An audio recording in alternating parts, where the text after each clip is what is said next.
Hello guys, কিন্তু আবার আপনাদের জন্য নতুন ভিডিও নিয়ে চলে এলাম। দেখুন ভাই, সেন্টারিং করছি লিলটেন, কিন্তু একটা চাপস ব্যবহার করিনি ভাই। আমরা কেরালার মিস্ত্রি, বুঝতে পারছেন।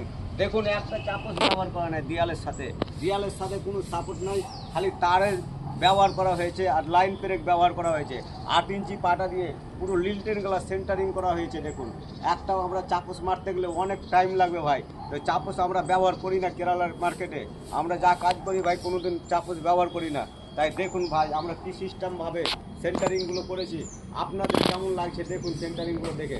আর এটা দেখতে পাচ্ছেন আপনাদের, এটা বেলকুনি হচ্ছে, দোতলার ওপর বেলকুনিটা।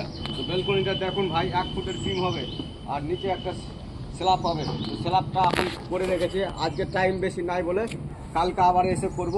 তো পুরো ভিডিও আবার কালকে আপনাদেরকে দেখাবো। রড বাঁধা, সেন্টারিং করা, অল্প কাজ আছে এখানে তো সেন্টারিংয়ের, তাই এটা বাকি থেকে গেল, আবার কালকে এসে করব।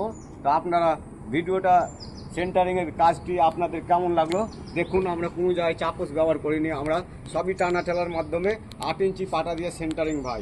এখানে 6 ইঞ্চি পাটা খুবই কম, কিন্তু 8 ইঞ্চি পাটা দিয়ে সেন্টারিংটা বেশি হয়। তা আপনাদের কেমন লাগলো? আর ওই দেখছেন ভাই, হাওড়া ব্রিজের মতো একটি জানলা বসাচ্ছি আজকে।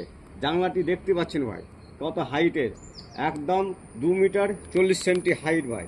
আজকেই বসালাম টাটকা। 8 জন লাগলো ভাই বসাতে। তার সাথে সাথে গাঁথনি, সাথে সাথে সেটিং। আপনাদের ভিডিও যদি ভালো লাগে ভাই, লাইক শেয়ার করে পাশে থাকবেন।